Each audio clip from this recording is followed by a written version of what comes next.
Hello, my name is Roman Alba, and for my DIY speech, I'm going to show how to make a peanut butter and jelly sandwich. Only 3 ingredients and everything costed under $15, making a classic sandwich very affordable. So let's get started.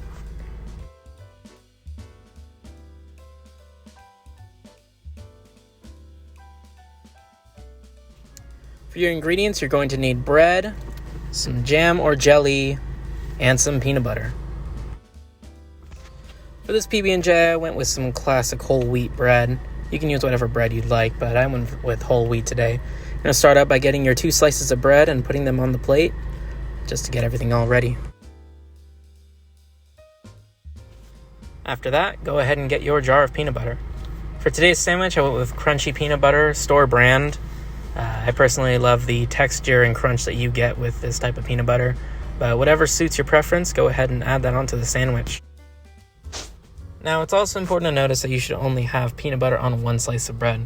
I know some people do peanut butter on both sides, and that's perfectly fine as well, but I think having peanut butter on one side and jelly on one side gives it that perfect 1-to-1 ratio where you're looking for ingredients in your PB&J.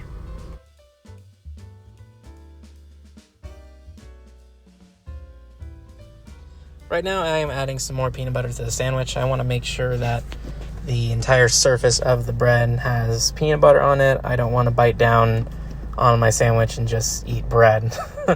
So we're just going ahead and add some more peanut butter just to give it that perfect texture. For the next step, you're going to want a clean knife. Whether you wash the first one or grab a totally new one, either is perfectly fine. And then you're going to grab your jar of jam or jelly, depending on your preference. I'm usually a strawberry preserves kind of guy, but for this time, I'm using Concord grape jam. And then you're going to want to pour the jam or jelly on the bread slice and use your knife to coat it around the bread.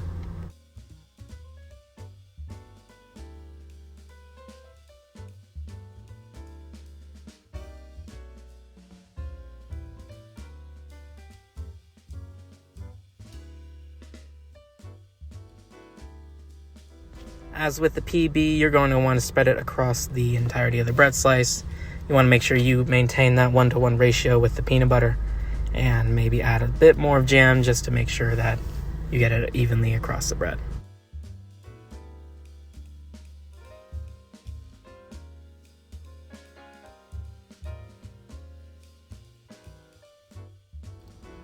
Once you have peanut butter and jam on their respective slices of bread, or if you're just hungry like me, go ahead and put the slices together like so.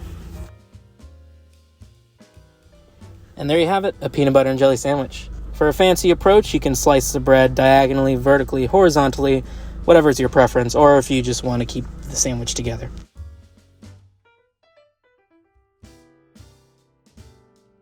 I chose to slice my sandwich diagonally, and look at that perfect amount of peanut butter and jam. Looks delicious. I can't wait to bite into it.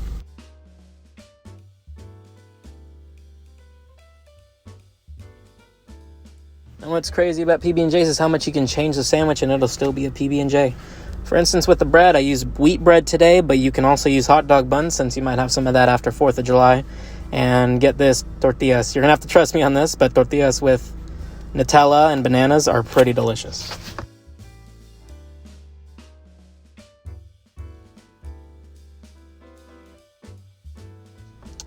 Now, like the bread, you can also switch out the peanut butter. I use crunchy peanut butter today, but you might like smooth peanut butter, you might like almond butter, or even chocolate, banana, sunflower seed butter.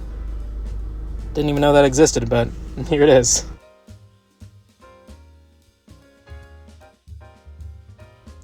And there you have it, the classic peanut butter and jelly sandwich. I've had these my whole life, but if you've never had one before, go ahead and try it. It's really delicious. 10 out of 10, double thumbs up.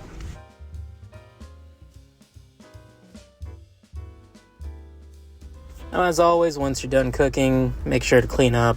You don't want to deal with a mess after you're done eating. And yeah, that about wraps it up. Thank you guys for listening to my presentation on how to make a PB&J. I'm going to enjoy this sandwich with a bit of lemonade. Have a good one.